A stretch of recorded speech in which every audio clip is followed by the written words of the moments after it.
What is the probability that any organism has ever been shaped to see any aspect of objective reality truly as it is? What if our entire understanding of reality is just an illusion shaped by evolution? Could the universe be a sophisticated virtual reality created by our own minds, or evolution itself for our own good? And does free will even exist? The math is just the math. It doesn't tell you how you have to interpret it.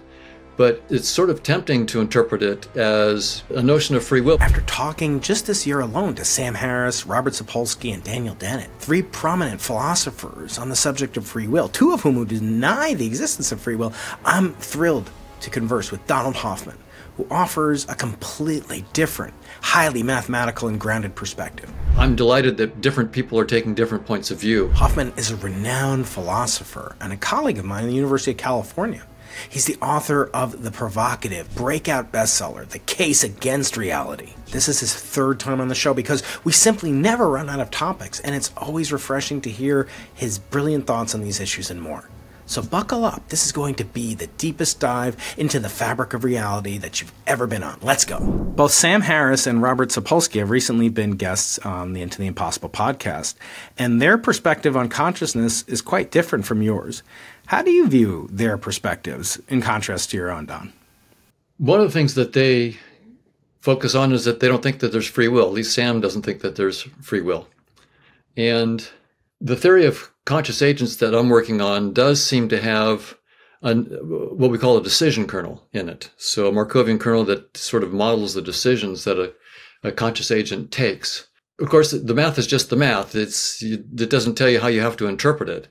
But it's sort of tempting to interpret it as a notion of free will, but a very interesting notion of free will, because agents aren't in a vacuum. They're in a milieu of other agents. It's a social network of interacting conscious agents.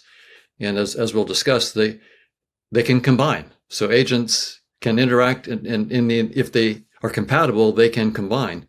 And in that process, what you see is that there's this, it's not just a social network of agents, but the agents themselves are combining or dividing. And so the decision kernel of each agent is not the only decision kernel that's going on. There's lots of these decision kernels interacting. But the fact that you can combine means that in some sense, my decisions are part and parcel of perhaps a bigger agent of which I'm a part. And so if there is a notion of free will in the notion of conscious agents, I would say that it's a notion that's unusual. That in some sense, my free choices are entirely aligned with the higher agents of which I'm a part, and yet my actual, if you look at the details of my choices, they're unique to me. So I have my own unique, Markovian kernel for my own choices, but is compatible with all the other choices. So that's one interesting direction. So our work on consciousness provides an interesting framework for thinking about free will in a perhaps less philosophical, more mathematical kind of way. But then there's another aspect where we may differ on consciousness. Although, people's views evolve, I take consciousness as fundamental. Most neuroscientists, and I think Sam, at least in some of the things I've heard him say, wants to talk about the neural underpinnings of consciousness. Now, maybe that's no longer the case. I won't pin that on Sam. I won't say that that's what he's saying, but suppose if he is, then, and that's sort of the standard view, is that in some sense, there is a physical substrate to consciousness. So consciousness in that sense isn't fundamental. It's the neural circuits, for example, that are fundamental in their activity. Or if it's an AI, maybe the circuits of an AI or the software in an AI that's fundamental and is the substrate that gives rise to consciousness. So my attitude is that, of course, that's a natural thing to look at. It fits in with the normal framework of science of reductionism and so forth. But it hasn't worked out yet. There's not a single specific conscious experience that we've been able to reduce to a neural substrate, for example. So there's or any of the current physicalist theories. So we're batting zero on that. So So those are two areas where I won't claim that we're fundamentally disagreeing, but where one could imagine that there's disagreement. And when I think about those two individuals, they both, you're right, kind of deny the essence of the question of whether or not we have free will. In one case, it seems to be, strictly determined. In Sam Harris's case, I should say, and in Sapolsky's case, where I kind of diverge from him, or at least I give him intellectual honesty points, because he says, I act as if I have free will, and I believe in my heart, and to my shame, he said to me, that people should be punished for their action. And I find that very odd. If I go up to Stanford and occupy his office and so forth, and then or worse, I steal his manuscript in LaTeX form from his desktop, not his virtual mental and evolutionary desktop that you have pioneered, but the real desktop on his computer. I assume he'd be pursuing me in a court of law if I steal his next book, really determined or super determined, as he probably is one. So how do you come down on people that say that they don't really put their money where their mouths are, and I'm glad that they don't, because nobody acts as if they have no free will. I mean, even people that believe, like Sam Harris acts as if he has free will, even though he believes everything is effectively determined. What do you make of such people? I mean, are they, do you respect their honesty, but you kind of deny their legitimacy? Where do you come down on the case of, for example, crime and punishment, cause and effect?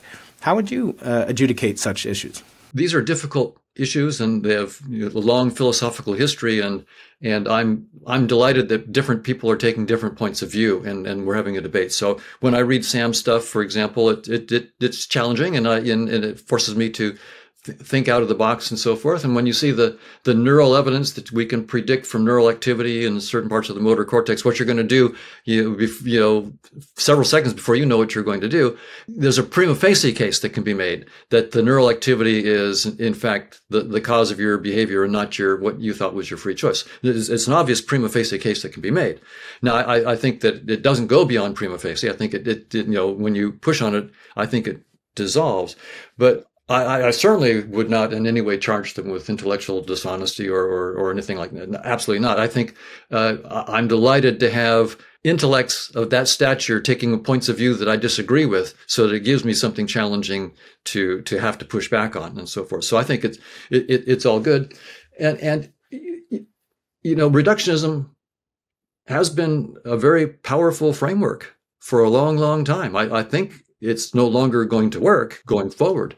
But there's good reason to try it, given the long history of some major successes. So you gave a wonderful talk in The Science of Consciousness, which is put on by our mutual friend and many-time guest Stuart Hameroff and others at the University of Arizona.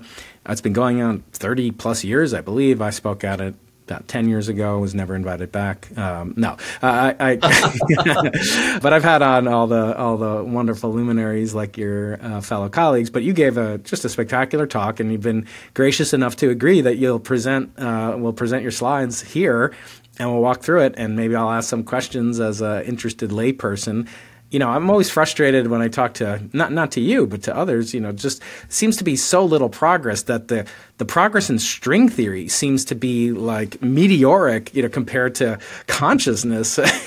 And that's saying a lot, as you know, my feelings about string theory. But let's walk through your slides, and then we'll show them on the screen as you go through it. And I'll try not to interrupt, but it's such a fascinating talk. I couldn't let the opportunity to share this with my audience pass me by. Scientific advances are often frightening, as well as exciting.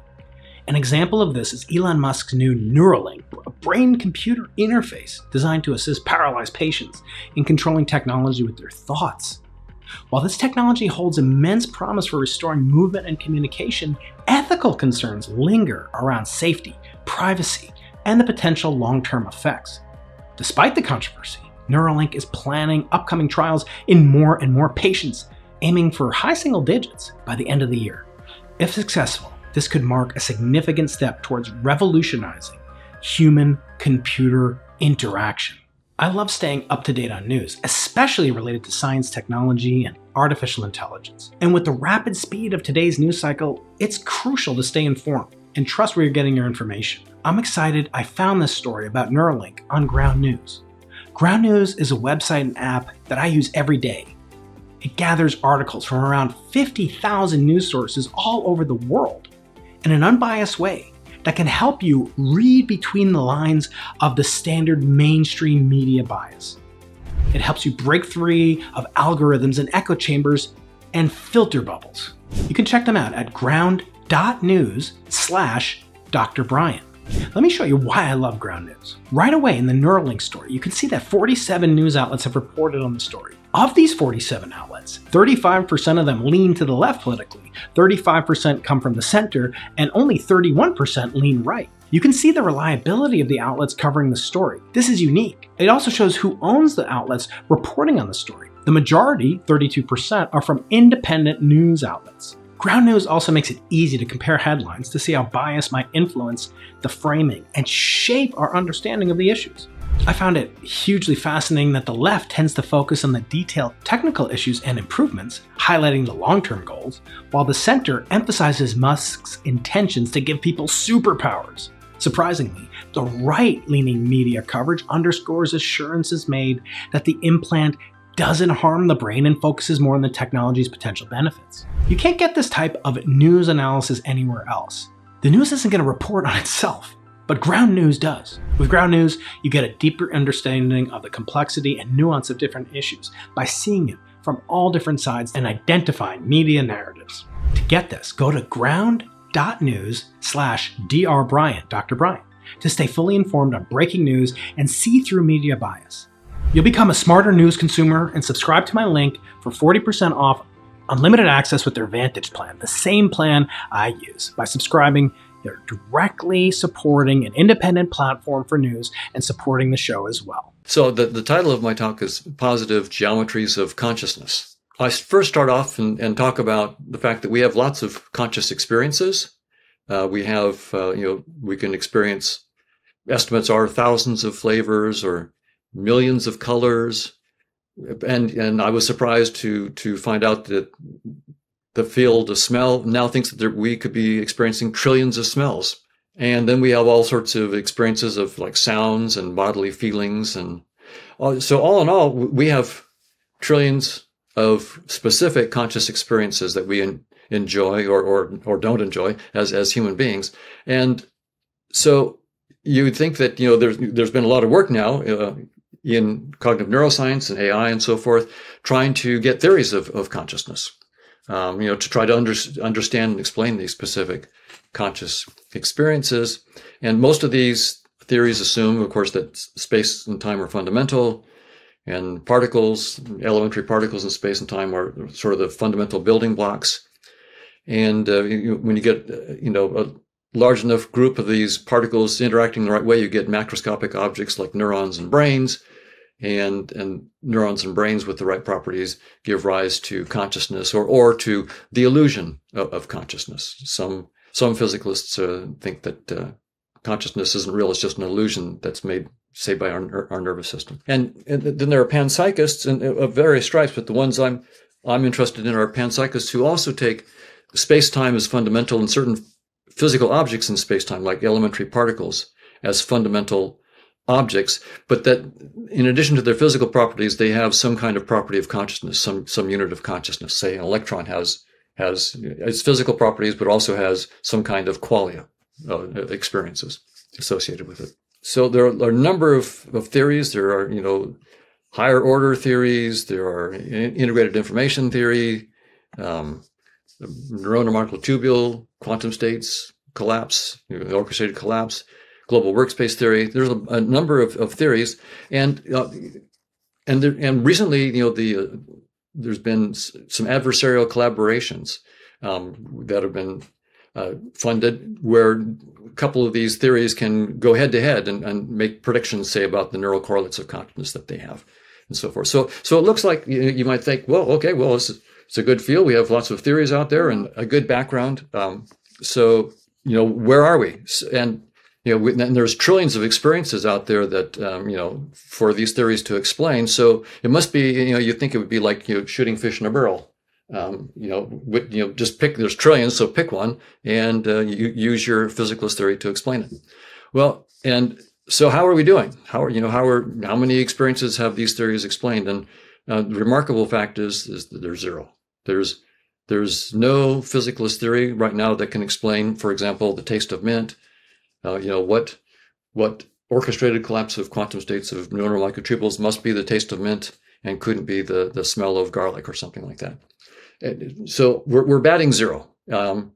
And it's quite remarkable. When you look at all these theories, and some of the theories will tell you exactly what you need to do. For example, in integrated information theory, to have a substrate for a conscious experience, you need to have the right causal structure of the substrate. And that causal structure can be specified by a Markovian kernel. So the natural question is, okay, great. So give me a Markovian kernel for the taste of mint. How big a Markovian kernel does it have to be? What does it have? 1,000 rows and 1,000 columns, and therefore like 1 million entries?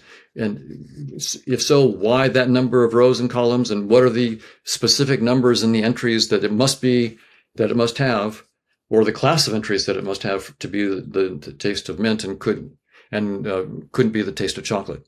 And there's nothing's been done. So some of these theories tell you what they would have to do to have a theory, but in fact, when it comes right down to it, where's the beef? Where is your matrix? Or where's your precise orchestrated collapse of quantum states of microtubules that must be the taste of vanilla?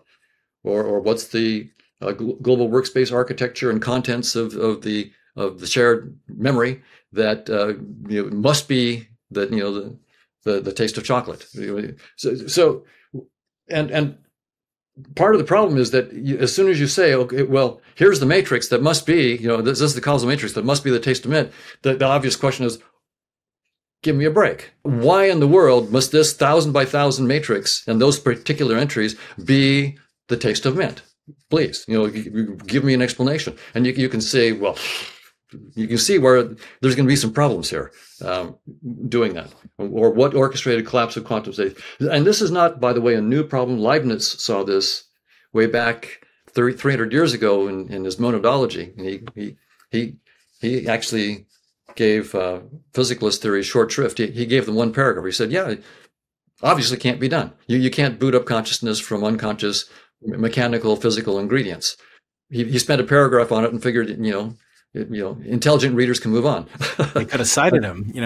He'd have a good H index. It'd be good for his career by now. These are some of the conscious experiences that you might want them to try to explain: the taste of chocolate, smell of a rose, and so forth, or the experience of space. If you have a theory of space, the experience of space. Why must this, for example, pattern of integrated information be the experience of visual space, and why could it not be the experience of haptic space or auditory space? And similarly for time. So again, no answers to this kind of thing. For example, in integrated information theory, an experience quality is identical to maximally irreducible intrinsic cause-effect structure of a mechanism in a state, and the cause-effect structure can be written as a transition probability matrix. And so the question then is, so what is a probability matrix that must be the taste of mint, and why those specific entries in the Markovian kernel? Hey there, students of the impossible. I'm sure you're enjoying this conversation with my good friend Don Hoffman, and I want to make sure that you help me help you get even more great guests on the Into the Impossible podcast. It's been a wild ride. This year alone, I've had Sam Harris, Dan Dennett, Robert Sapolsky, and soon you'll hear from Richard Dawkins, 2 special episodes. But I want you to help me help you, which is to make sure you're subscribed and following the podcast on audio and video formats. It really helps out. And if you don't mind extra credit homework assignments from a professor, please make sure you leave a comment or leave a review of the podcast on Spotify or on the Apple Podcast app. You're able to do that. It will really help me out so much. So now back to the episode with Don. And what do these matrices operate on? What's the vector analog here? I think they're not so much viewing them as operators here as representing a causal structure. It could be viewed as maybe a flow of information through a particular, circuit or something like that. So yeah, so why should, if you have a theory that you're claiming is a theory of the experience of space, what is the matrix for visual versus auditory versus haptic? And why must it be that matrix, and so forth? So, and again, this is just asking them to do what their own theories say that they need to do right? So, orchestrated collapse of neuronal microtubules, it would be, okay, so give me the precise pattern of orchestrated collapse of neuronal microtubules that must be the taste of mint. And why must it be that? And so we're batting zero on that. This is a little striking because if I came to you and said, I've got a theory of particle interactions, and you said, oh, wonderful. So, what particular particle interactions can you model in your theory? I say, well, you might say, well, can you do like electron photon interactions like this one, or quark and gluon interactions? And if I said to you, well, I can't do any specific particle interactions. I can't actually predict any specific ones. I just have a general theory of particle interactions. You might wonder what in the world I'm talking about. What does it mean to have a theory of particle interactions that doesn't explain any particle interactions? And so the same thing is here. What does it mean to have a theory of conscious experiences or of consciousness that doesn't account for any specific conscious experiences? It's important to understand that what a scientific theory is. Every scientific theory makes certain assumptions. And it says, if you grant me these assumptions, then I can explain some other wonderful stuff. As a result, because every theory has assumptions, there is no theory of everything. The theory has a scope and it has some limits. Newton's theory, Newtonian physics, has incredible scope, a lot of mathematics in the theory to explore the power of that scope. But it has a hard limit. When we came to look at chemistry, we realized that basically Newton can't do chemistry. No way that Newtonian physics is going to do. We need a quantum theory. So every scientific theory has its own scope and limits. We sometimes talk about the hard problem of consciousness, but there are also certain theories that are just going to be the wrong problem that it'll be the wrong problem for them. So chemistry is the wrong problem for Newton. It's the right problem perhaps for quantum mechanics. Every good theory gives you mathematical tools to explore its scope. Great theory gives you the mathematical tools to actually find their limits. And that's an important aspect of science, is that we have certain concepts, like Einstein, for example, had a concept of space-time being fundamental and the speed of light being universal for all observers, at least inertial observers. So he turned his concepts into a mathematically precise framework, special and general relativity. And then later on, that combined with quantum theory, quantum field theory, led to the discovery that space-time is not fundamental. The space-time falls apart at the Planck scale. So every theory has its own scope and limits, and a great theory, actually you can use the mathematics of the theory to show the fundamental limits of the basic concepts of that theory. For example, in Einstein's case, space-time itself, which is what he's modeling, turns out to have a limited range of applicability. It has no operational meaning beyond 10 to the minus 33 centimeters. So I want to propose, in part because space-time is not fundamental, that physicalism cannot do consciousness. So it's not just that consciousness is a hard problem for physicalist approaches, neural reductionist approaches, or AI reductionist approaches, or whatever it might be, or integrated information, identifying it with certain causal structures in a physical substrate. That class of theories assumes that space-time is fundamental and assumes the whole reductionist paradigm. And I'm saying that whole paradigm is just the wrong paradigm. And consciousness is the wrong problem, not a hard problem, but an impossible problem for any physicalist reductionist approach. So that's sort of one of the main points that I want to make here. So, and it's not, of course, it's one thing for cognitive scientists to say, but it's the high energy theoretical physicists who are saying this. So Nimar Khani Hamed and others. So Nathan Seiberg, for example, says, I'm almost certain that space and time are illusions. These are primitive notions that will be replaced by something more sophisticated. Andrew Strominger at Harvard says the notion of space-time is something, clearly something we're going to have to give up. David Gross, who won the Nobel Prize for his work on the strong force, says, I believe that space for sure, and presumably time as well, will be emergent. And then I think Nima says the very notion of space-time is not a fundamental one. Space-time is doomed. There's no such thing as space-time fundamentally in the laws of physics. David Gross then explains why. He explains that there's no operational meaning to distances smaller than the Planck scale. If you're trying to measure smaller and smaller objects, you need to have more and more powerful microscope. And for that, you effectively you're using light or some kind of radiation with smaller and smaller wavelengths, so you can resolve the details of the object that you're trying to look at. Quantum theory allows that. I mean, you can make as small a wavelength as you wish. It requires more energy. The E equals h nu. So as the frequency goes up, the wavelength gets smaller, then the energy is going up. But when you combine that with Einstein's theory of space-time, and especially the fact that energy and matter are the same thing, and matter energy curve space-time, you get a problem at 10 to the minus 33 centimeters that with the wavelengths at 10 to the minus 33 centimeters, you have so much energy in such a small region of space that you actually create a black hole and you destroy the very thing that you're looking at.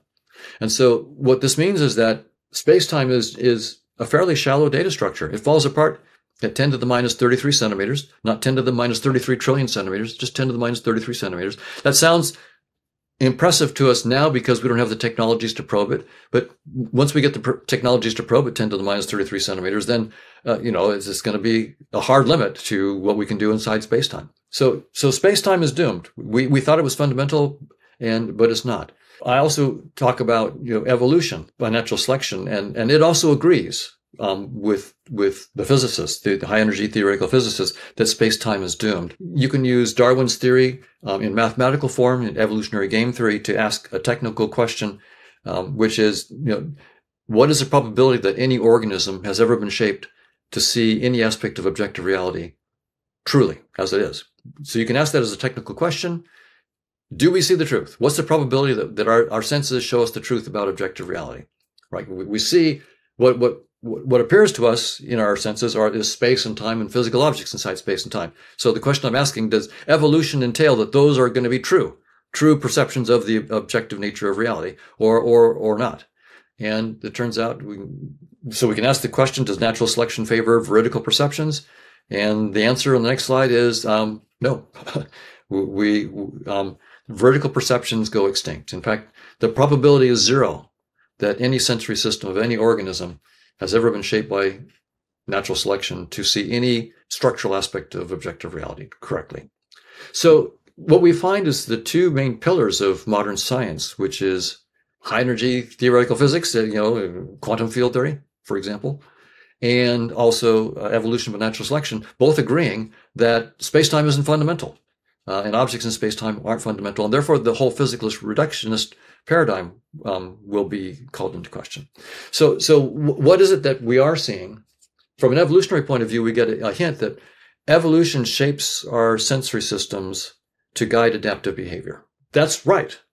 We are shaped by evolution to have sensory systems that guide adaptive behavior, period. We thought that seeing the truth was going to help you have more adaptive behavior, and that's just a wrong intuition. When you actually look at evolution, what's really going on is, in some sense, evolution isn't showing you a window on reality. Evolution gives you a user interface, like the desktop interface, or it gives you a VR headset, if you will, to play the game of life. If you're playing a virtual reality game like Grand Theft Auto, what you're really doing in this analogy is you're toggling millions of voltages in a precise sequence in some computer, some powerful computer somewhere. But if you had to do that to try to win the game, good luck. It would be very, very difficult to toggle those voltages and win the game.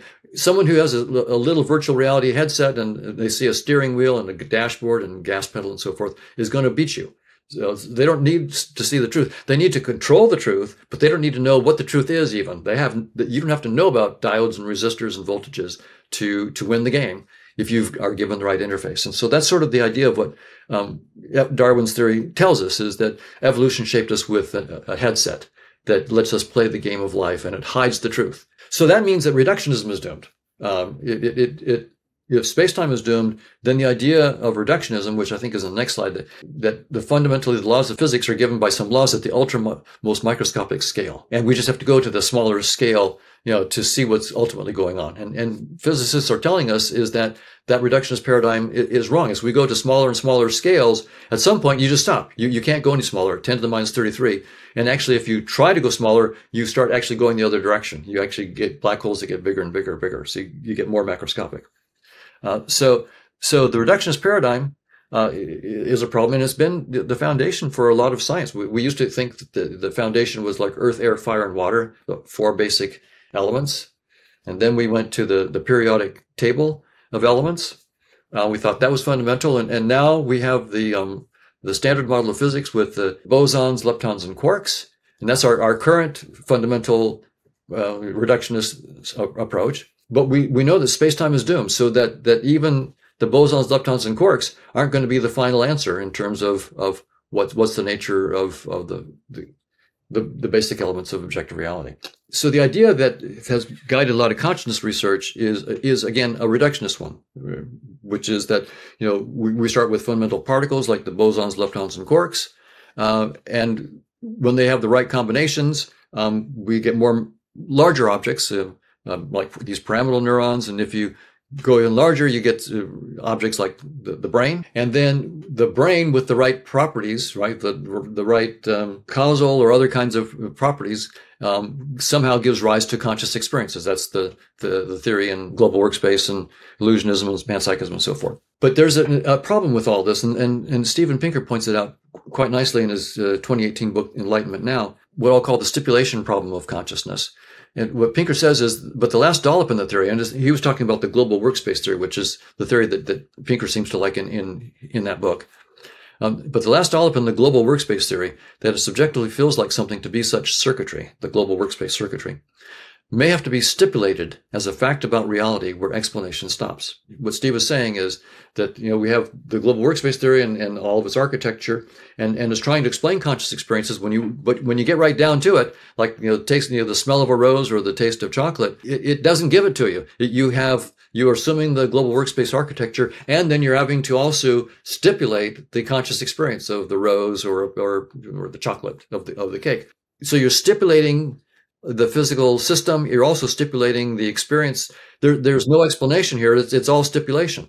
It's tautological. Yeah. Yeah, and it's not very satisfying science when the thing you're trying to explain has to be stipulated. At the very last step, you say it have to stipulate. So that's a big problem. These reductionist approaches are failing, and I think it's for principled reasons, because reductionism is doomed. And that's what the high-energy theoretical physicists are telling us. Space-time is doomed, therefore reductionism is doomed. And therefore, our field, the field of consciousness studies, needs to get a cue from the experts on space-time, namely the high-energy theoretical physicists, that it's over for space-time and reductionism.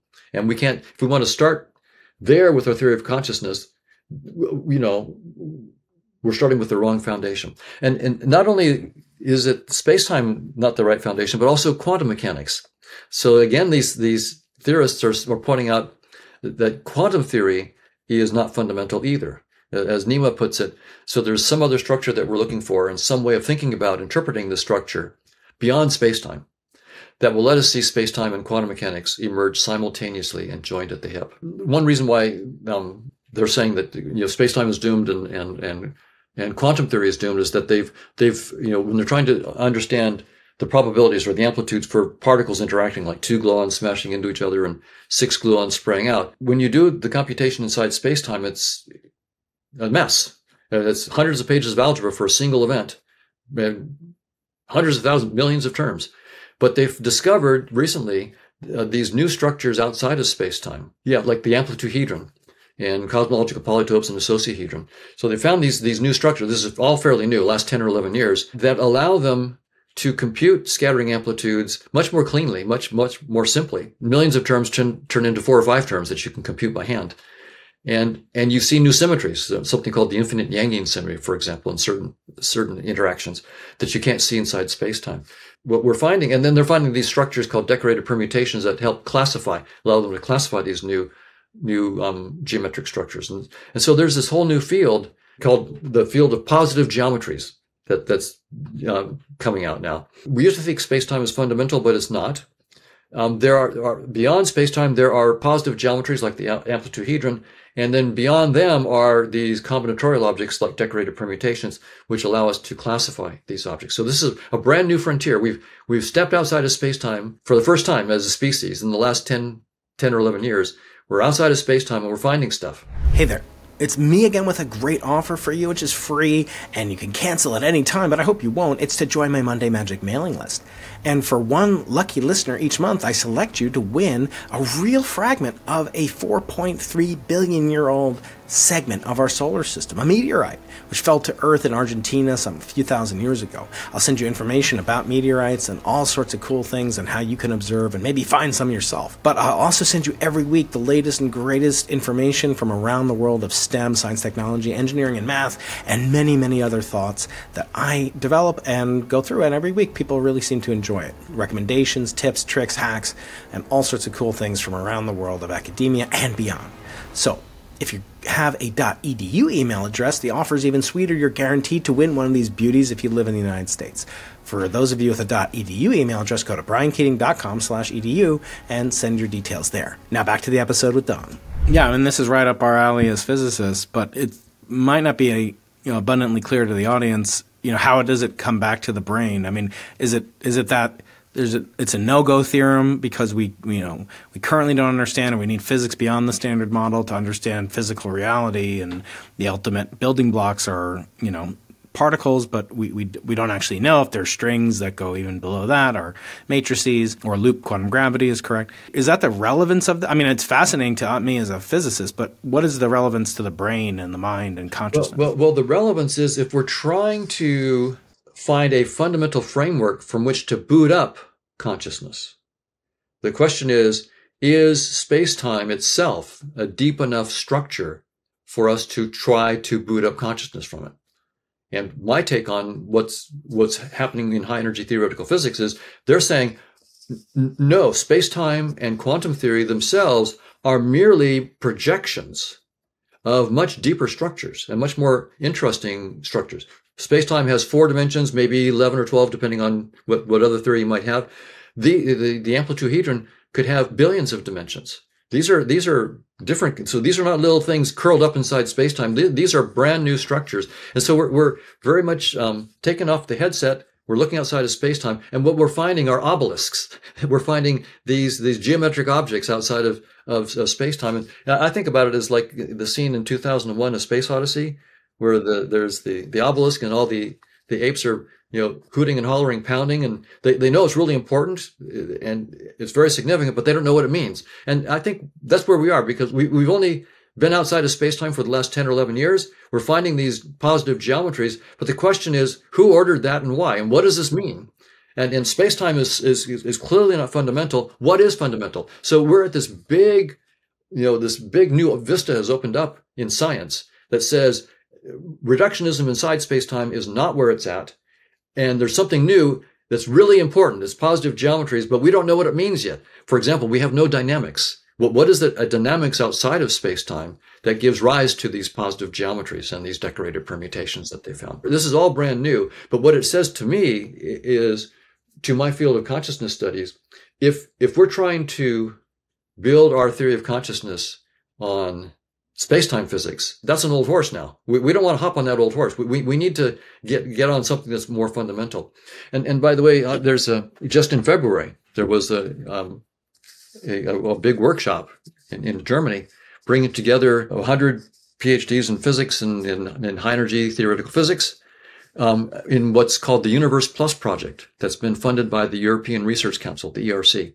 It's a 10 million euro grant, international study effort to understand these positive geometries and the combinatorial objects like the decorated permutations. So this is where the high energy theoretical physics is headed right now, and consciousness studies will ignore this to their own peril. Will effectively be in the same place as someone trying to do chemistry and believing that Newton is the way to do it. So I'm going to stick with Newton. I don't care what this newfangled quantum stuff is. I'm sticking with Newton for my theory of chemistry. Well, good luck. And that's where we are right now in our consciousness studies. We're going to stick with space-time, even though that horse is not the horse that the physicists themselves are riding, at the very high energy level. So what I want to propose then, with a number of collaborators, including Chetan Prakash, Robert Prentner, Manish Singh, and a number of other, Schwapon Chattopadhyay and others,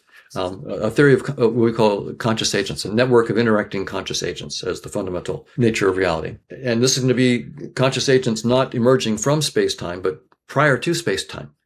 And the idea will be that these conscious agents are, in fact, prior to the positive geometries that high energy physics is finding outside of space-time. I'll talk about that in a moment. So there's a whole laundry list of things that a theory of consciousness must explain. I've got, learning, memory, problem solving, attention, memory, the self, intelligence, semantics. There's lots of things that you would like a theory to do. But, following Occam's razor, I want to keep my assumptions to a minimum. So we're going to only pick a couple. We're going to use qualia. So conscious experiences exist, and actions, that there are probabilistic relationships among conscious experiences. That's all we're going to have in our theory. And then we put this in a mathematical formalism, which I'll only talk about briefly. We have these things called conscious agents, and an agent has a set of experiences. Based on the experiences, it then decides what action is going to take.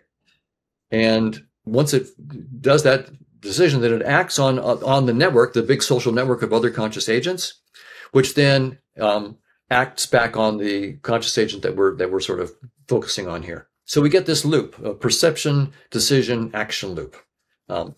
And we modeled this with Markovian kernels, so probability spaces for this set of possible experiences and so forth, and then Markovian kernels for the arrows. It turns out that that's the set of conscious agents is computationally universal. So it's easy to prove that anything that you can do with a neural network, you can also use a conscious agent network to build. So theories of learning, memory, problem solving, and so forth can be. And it's Markovian in that the current state provides input for the future state, but no further kind of memory, hysteresis or effects linger, or is there some other implementation of Markovian processes? We're going to implement it as literal Markov kernels in where those arrows are. So we'll literally have Markovian kernels. But what you pointed out is correct. A Markovian dynamics is one in which the current state is all the information that governs the transition to the next state.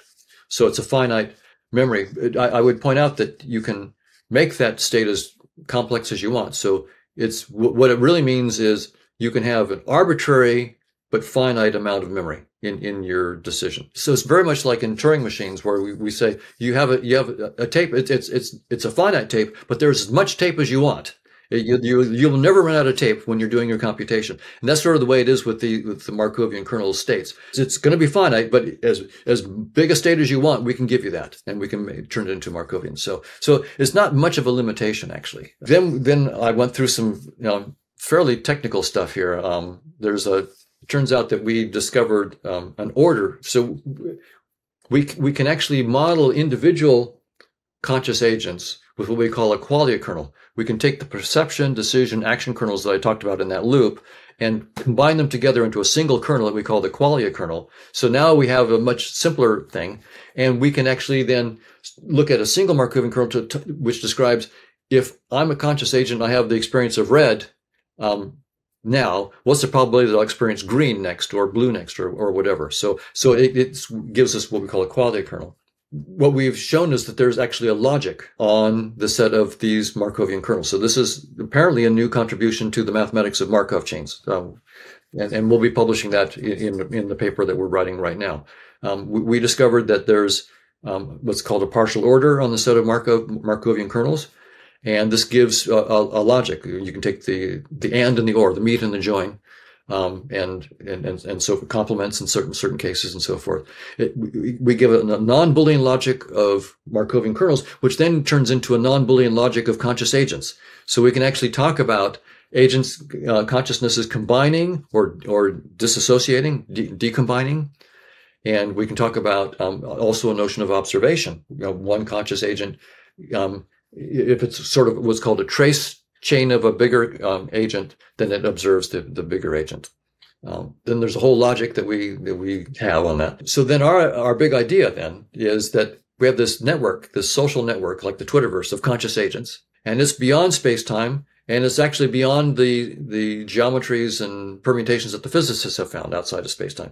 But our proposal is that we can project the dynamics of conscious agents onto the decorated permutations.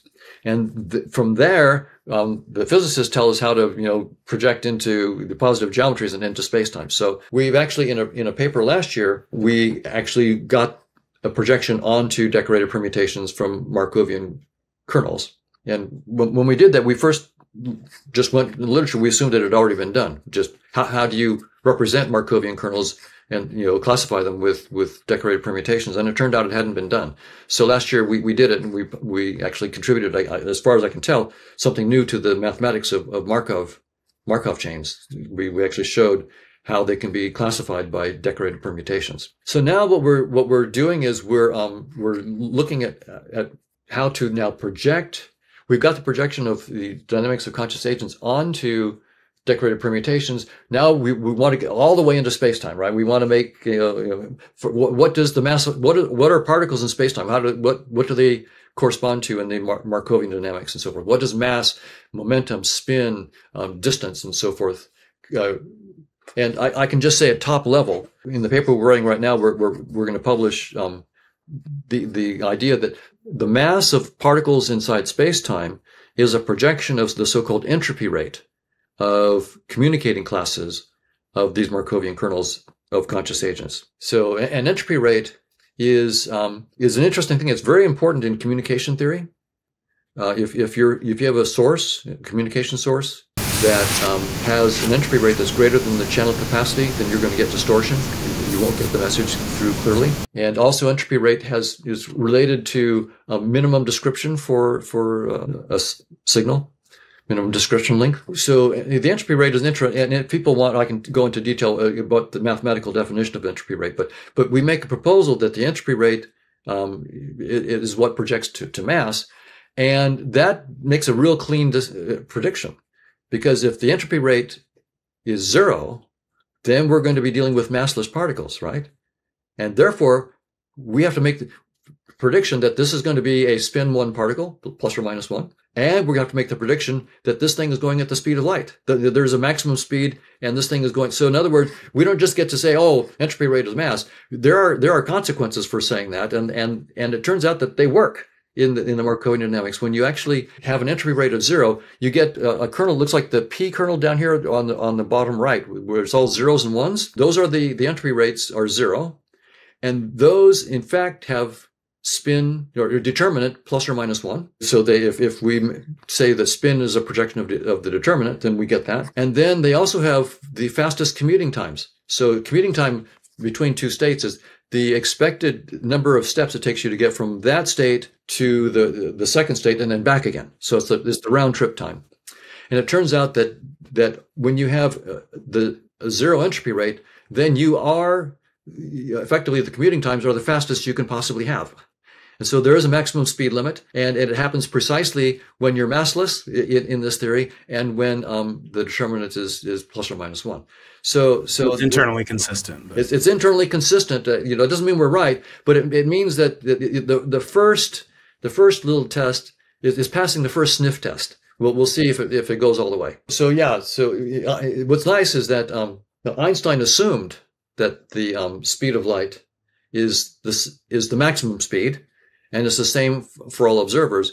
But this theory, if this pans out, will actually explain why there is a maximum speed, because there is a maximum commuting time, and it happens to be for those systems that have 0 entropy rate and therefore are massless and have spin 1. Things that are assumptions in Einstein's theory will be things that we can explain from deeper assumptions in this theory of consciousness.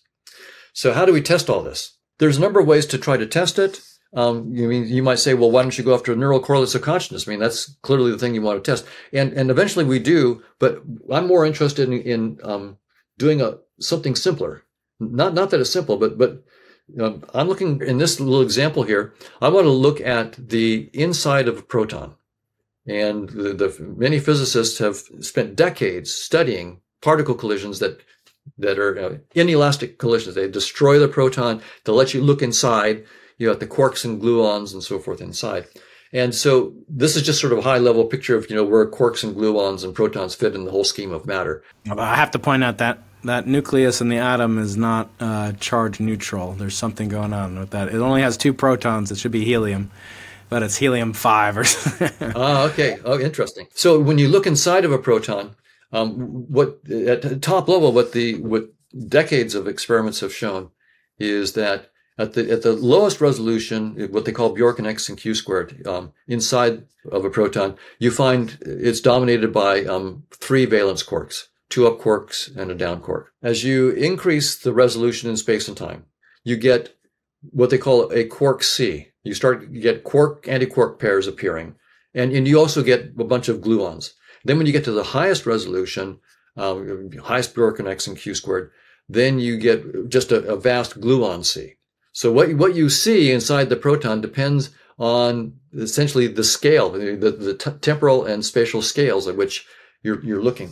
And so we want to show that we can model all of this. We can get all of these momentum distributions at the different scales of resolution in space and time, and actually get the exact momentum distribution. So that's going to be one of the acid tests we want to give our theory. And in fact, there's a team of researchers from Caltech and elsewhere that are just working with us on this right now. They're going to be trying to build these simulations. So these are some of the momentum distributions that we'll try to match. And for those who are interested in some of the published details on this, we have a paper called Fusions of Consciousness, which is free online. You can read about the mapping of a Markov chains to decorated permutations and so forth. That's excellent. No, that was really fun. So I've got a bunch of questions of my own, and then I've got a lot of questions from my audience as well. Can I ask, since we talked in about your first book, your most recent book, The Case Against Reality, have there been updates to your, sort of evolution in this realm with respect to the, interface theory of perception? Have there been new developments since 2021 when we talked last on the podcast live about that book? Any new developments either from you or criticisms or kind of joint research programs? Yeah, there's been some criticisms that from philosophers that have been quite sharp and published. So it's not just been verbal, but they've actually published articles. And the argument goes like this: that we use evolutionary game theory to show that physical objects like organisms and resources in space and time are not fundamental. That they're just a user interface illusion. Several philosophers have said that is logically shooting yourself in the foot. You're a cognitive scientist. You don't know philosophy. You don't know about logic well enough to know that you've committed some basic fundamental self-refutation going on here. So the argument is this: you're using evolutionary game theory, which is a mathematization of Darwin's ideas. You're using evolutionary game theory to prove that physical objects like organisms and resources are not fundamental. They're not part of the fundamental furniture of reality. They're just user illusions, so to speak. Now, so their argument goes like this. Now, either the mathematics of evolutionary game theory faithfully represents Darwin's ideas, or it doesn't. If it doesn't, you couldn't use it for the purpose that you've used it for. And if evolutionary game theory does faithfully represent Darwin's ideas, then it couldn't possibly refute those ideas. It couldn't possibly end up saying those ideas cannot be fundamental. So either way, you're in what they've actually in print said, an unfortunate dialectical situation. Okay, in other words, I've shot myself in the foot. And so my reply is that argument completely misunderstands the very foundations of how science works. First, there are 2 critical things to know about science. First, every scientific theory makes assumptions. Very, very simple thing to note. As a result, there is no theory of everything because you don't explain your assumptions, you assume your assumptions. Your assumptions of your theory are miracles for that theory. They're flat out miracles because you don't explain them. And of course, you can give me a deeper theory that explains those assumptions, but your new theory will have its own miracles, its own assumptions. And this goes on ad infinitum. So there is no theory of every, so that means that every scientific theory has a scope, if it's a good theory. If it's a bad theory, we don't care about. But if it's a good theory, it has a scope, and it gives you the mathematical tools to explore the power of its scope. But it will have a limit. And if it's a great theory, the theory will give you the tools to discover the limits. And in case of Einstein's theory of space-time, he gave us essential tools to discover the limits of his very central concepts of space and time. namely 10 to the minus 33 centimeters and 10 to the minus 43 seconds. It's over for space-time.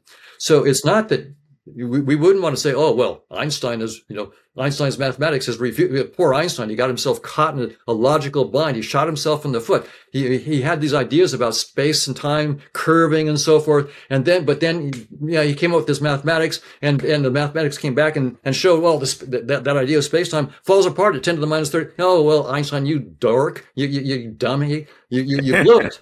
Well, no, that's not our attitude. It's like, no, it's a great theory because Einstein gave us the tools to find out not only the scope, but the limits of these very fundamental concepts. These were professional philosophers publishing, in some cases, in professional philosophical journals. So the misunderstanding of science is profound in that. So that's the interesting thing that's happened in the last. I've got a couple of papers in reply to these. Another question that a lot of my audience has had, and I've had it too, is this trope that the map is not the territory. That you're explaining a modality to explain something, but now it's not clear where these matrices end and like real reality would begin. What do you say in those cases? What do you make of that as a criticism, that describing something as a Markov process is inherently the byproduct of a human brain, someone called Markov, originally, but where does it end? Is it important to truly have some base layer where you say this is where we start from, and these are axioms, and then even if you could do that, sorry to ask a double-barrel question, but if you could do that, what would Gödel say? That how can it be complete given that? So the map is not the territory. How do you answer that? And then maybe Gödel's objection. I couldn't agree more with the first objection. And so when I say that there is no scientific theory of everything, that includes Hoffman's theory, and that's the predicament of science. Is that it's the predicament. If you wanted a theory of everything, then this is a bitter pill to swallow, right? But there is no theory of everything. If you want job security, this is great. So for job security for science, this is really great. And my own view about scientific theories is that whatever reality is, a scientific theory is merely a description of a particular perspective. At best, it's a description of a particular perspective on reality. And my guess is that there's an infinite number of perspectives that one can take, not just one or two, an infinite number of different perspectives that one can take. And in some sense, the perspective that we're taking is what we call space-time. That's our little headset. That's the little headset that we use to get our little, projection of whatever this reality is. And again, when I say that, of course, I'm already using terms of my own theory. And so at this point now, all I say is those terms are used as pointers. There is a reality, and we're just pointing to a description of a projection of that reality.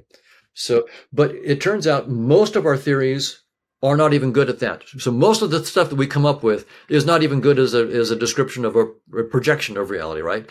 But every once in a while we get something that is a good description of a projection of reality, and then we can build technology with it. So there is something useful to be done here. I don't think we're getting closer to the truth. If you ask me what is the truth, my own guess is you are the truth. But to know that truth, you have to let go of any concept of who you are.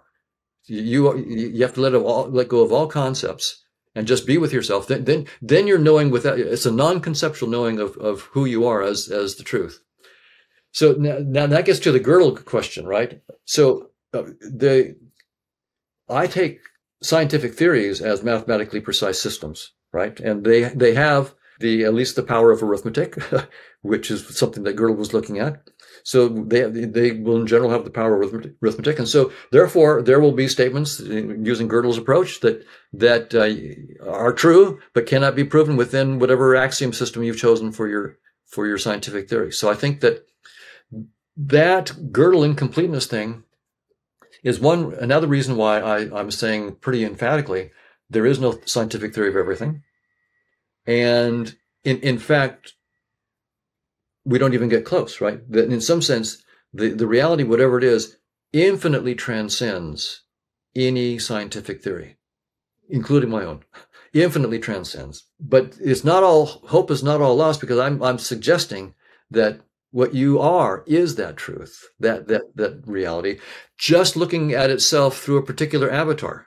In this case, right, there's a Brian and a Don avatar, but it's there's this one reality looking at itself through different avatars in a particularly simple headset, and only a 4-dimensional headset. So it's a fairly trivial, and I can imagine that there's an infinity of other headsets, for example, with maybe billions of dimensions, trillions of dimensions, who knows?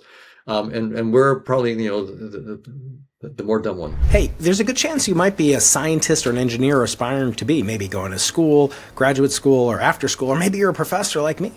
If you're wanting to learn the greatest tips and ways to become your best scientist, you might want to get my book, Into the Impossible, Think Like a Nobel Prize Winner, with a foreword by my friend Nobel laureate Barry Barish.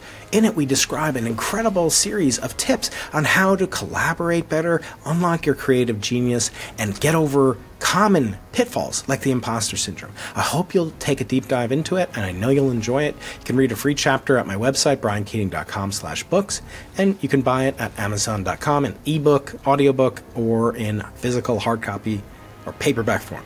Thanks a lot. Okay, some questions from my audience. Abe Chung asks, Dr. Hoffman, I'd love to hear more about the interface for reality in the context of linguistics, particularly text linguistics. I am a translator by trade for 20 years, and studying this field constantly reminds me of the lectures you have given. My studies are not enough to capture anything at the level that you do, but I have a gut feeling you've seen more down there. Can you say something about linguistics and applications of the interface for reality in that context? The language that we use represents, in some sense, a worldview, in part. And the way we learn language, how do you actually learn the words of a language when you're teaching a kid, for example, at 18 months of age or something like that, and you have Johnny there, and there's a rabbit on a rug in your living room, and you when the time is right, you're there with Johnny, and you point your finger to the rabbit, and you say rabbit, and if Johnny's old enough and attentive, he gets it. It's actually, that's what we call ostensive definition. So in this case, almost every term that we learn in a language is by ostensive definition.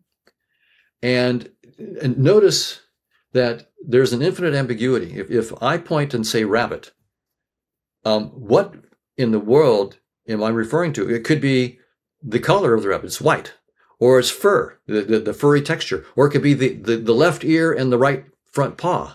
Or it could be the tail and the carpet. So an object composed of the tail of the rabbit and the carpet that it's sitting on. So what does the word rabbit refer to? And yet somehow, and also there's something called the level at which you're doing it, the basic level. So when you point, you're going to say rabbit. You're not going to say, oh, biped or quadruped. You won't say, oh, Johnny, quadruped. Right, it is a quadruped, but you know that you'd be messing up your kid if the first thing you said was not rabbit but quadruped, or even if you tried to say the color first, you learn that you have to say the shape first and then the color and higher things. So we have, what's really interesting is Johnny has to share this perceptual interface with mom and dad and whoever is right. You have to have the same evolutionary interface. So this whole so that's now I'm tying in the interface theory of perception with this linguistic thing. And for Johnny to even pick up what you're talking about, he has to have the same kinds of entities in his interface. Otherwise, I mean, if you try to do that with a rabbit, if you take a rabbit and point and say rabbit, it's not going to get it. It's got a different interface. So yeah, there's a really big connection. And in some sense, everything that all the words that refer to objects and properties in a language, you only learn by ostensive definition. That means you assume a shared headset. So there's, of course, you can see a huge, the language depends hugely on an assumption of some shared properties of headsets. And maybe the last question I have from a listener is, his name is Los and Donio. which I considered for one of my children's names. He says like this: suppose the argument for only conscious agents existing depends on an evolutionary argument. In that case, it seems like the biological entities and their systems involved in perception are somehow outside of or more fundamental than perceptions of a conscious agent. Yet they, our brains, eyes, etc., must also be merely products of evolution and predictive modeling and not real entities. Does this lead to an internal contradiction in your theory of conscious agents? Well, if you approach it that way, you might get at a contradiction, but I approach it in a different way. So the way I approach it is the following. We can write down a Markovian dynamics of conscious agents that was called stationary. And that means that the entropy at each step is the same. So there's no entropic arrow of time in this dynamics. But it's a theorem, very, very simple theorem to prove, that if you take a projection of that stationary dynamics, say by conditional probability, you'll get a new dynamics, Markovian dynamics, that's a projection. But the projected dynamics will have increasing entropy. So it will have an entropic arrow of time. So my take on this is I think that the conscious agent dynamics of consciousness is stationary. So when we get an arrow of time in our headset, that's entirely an artifact of the projection. So time is not fundamental. The entropic arrow of time is not fundamental. Now this ties into the evolution question. What is the most fundamental limited resource in evolution? It's time. If I don't breathe in time, I die. If I don't eat in time, I die. If I don't mate in time, I don't reproduce. Time is the most fundamental limited resource. So what I'm saying is I love Darwin's theory. I've studied it. I think it's incredible. If you're going to talk inside of our space-time headset about biological evolution, use Darwin. That's the right theory inside of our headset. Having said all those nice things about Darwin, I'll now say every aspect of that theory, organisms competing for resources, limited time, nature red in tooth and claw, every aspect of Darwin's theory is not an insight into a deeper reality. Every aspect is entirely an artifact of loss of information and a projection into this headset. So the theory of conscious agents need have no limited resources, no competition, no nature red in tooth and claw, cooperation and love, possibly, right? It could be all that, but in the projection, when you lose information, it will look like there's an arrow of time, nature red in tooth and claw, predictive processing, Markov blankets, all that whole thing of me versus the separation between entities will all appear there. So you can see how I'm reframing the entire question. I'm not trying to I don't take evolution. What I did with evolution was I said, that's our current theory. I'm trying to find the scope and limits of our current theories, right? So I used evolution to show that organisms in space and time can't be the fundamental reality, right? That's what it's the inside game that you play in science. You use your own theory to show its own limits. That's what we did. So given that, great. So now I have to make a leap. I make a leap entirely beyond space-time. Evolution doesn't tell me what leap to take. I'm just making a leap. I'm proposing there are these positive geometries, there's decorated permutations, and beyond them, a theory, a network of conscious agents. Now, of course, what I have to do is what I just sketched. If I start with the theory of conscious agents outside of space-time, how do I get evolution inside space-time? Answer, as an artifact of loss of information in the projection. Then it looks like nature red in tooth and claw, fighting for resources in limited time. But that's not true of the deeper picture. But the deeper picture shows how this limited headset picture arises as a loss of information in a special case. And that's the way science works. I want to ask one last question with my host prerogative, and that's just I noticed that you are now listed as emeritus professor at UC Irvine, just up the road as an anteater. I want to ask you just quick reflections on a career in academia, but with a particular eye towards the future of academia for slightly younger, though not much younger, but folks like me and even a new professor. Will academia look the same in 20 years when I'm, emeritus, or when a new assistant professor today that we just hired and she's going to be emeritus in 40 years? What will academia look like? And what will, in particular, the field of artificial intelligence, obviously very closely related? A lot of your wonderful images came from AI-generated art, which I love. How will AI change our profession, or how will other forces, protests and disruptions and encampments, what do you see as the future of academia with the benefit of this storied, legendary career that you've had? My best guess is that AI is going to have a profound impact. In fact, when you're asking the question, that was the first thing that came to mind, is that AI, right now, AI is my closest collaborator, right? Because on mathematical things, I always ask Chetan, but sometimes my mathematician friend Chetan that I've worked with and love for 35 or 40 years, right? But, he's a person, he's got a life, and I, he can't be at my beck and call every time Chetan, tell me about this math. So he's not a grad student anymore. That's right. So I just go and ask the AI to explain the stuff to me, and it does a good job. So already just in the last year, my whole style of research has really actually accelerated because I don't have to wait. And I can actually ask a series of questions, and I can get a pretty, you have to tell when sometimes the AI gets it wrong. So you have to be careful. Well, I think that students, ultimately, I'm not sure we're going to need us to teach, frankly. It won't happen right away.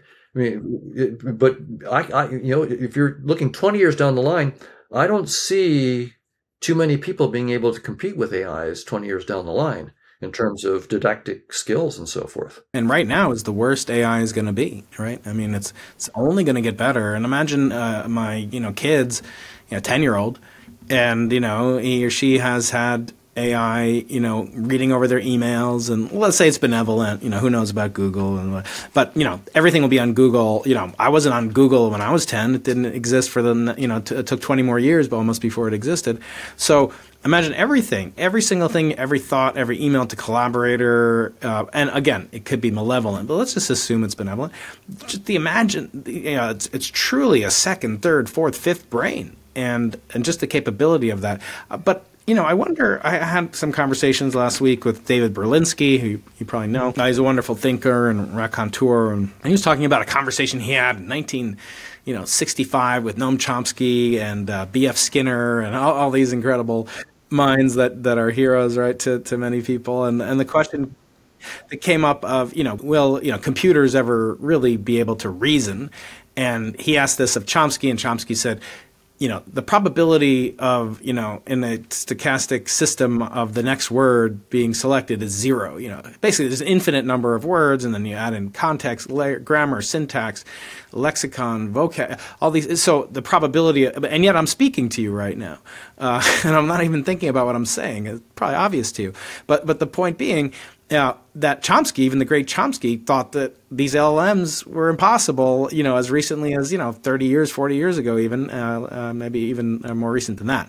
So, and yet I push back on David, who's sort of even suggesting that AI will come up with these laws of physics. I don't have to remind you, but, Einstein here, he said his happiest thought was that if he was in free fall, he'd experience no gravitational field. And that led to the Einstein equivalence principle, which then overlaid onto it, Riemannian geometry and everything.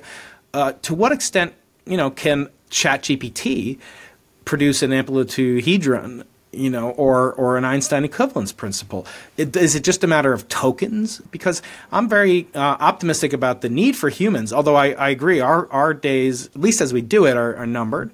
But I'm no Einstein, and the question of creativity at the level of I made a joke the other day on X. I said I stipulate that computers will always be better at humans than chess, but I don't believe a computer will ever invent a game like chess. So where is the magic? Where's the room for physicists, for cognitive scientists? Is it in creativity? Are there things that LLMs certainly cannot replicate just based on their architecture? Earlier, I said that I think that you are the truth, you are the reality, and then there's this one infinite reality that transcends any concepts that's talking to itself through a Don and Brian avatars and so forth. And that's relevant to this question, because if we look at an LLM or a future AI, it's going to be some kind of computational system. And computational systems have their limits, right? We have Gödel limits at a minimum. I'm betting that you and I are avatars of an infinite intelligence that's the true source of all creativity, and that Einstein and any scientist taps into when they come up with their truly original ideas. The first step will be to say, if it's just a computational device, then it doesn't transcend. It doesn't transcend and doesn't get to this true originality. But then there's a deeper level to trying to address your question. Because in some sense, okay, well, what is this thing we call Don and Brian? Well, these are just avatars in a particular headset, right?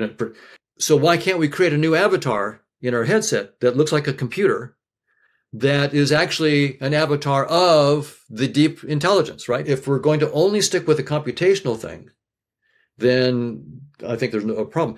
But somehow the Brian avatar is a portal into the infinite consciousness, and the Don avatar is a portal into it. And we know one way of creating new portals into this infinite consciousness, and that is having kids. So that's one technology that allows us to do that.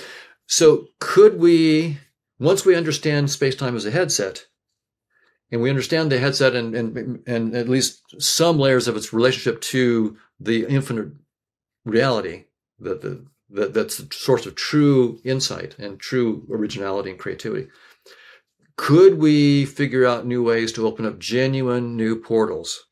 And might that look like AI? There I'll have to say the jury's out. But so the first one, I would say, if it's just an LLM kind of, or just a computational device, no, then there's a level of creativity that is going to miss. But is it possible that we could actually open new portals into the consciousness behind? Then it's a different game. Excellent. Well, Don, this is wonderful. I could talk to you forever. Maybe I'll come up to Irvine next time. We'll do it in person. Oh, it I don't think we've ever met. Pleasure. Absolutely. It was a great pleasure, Brian. Yeah.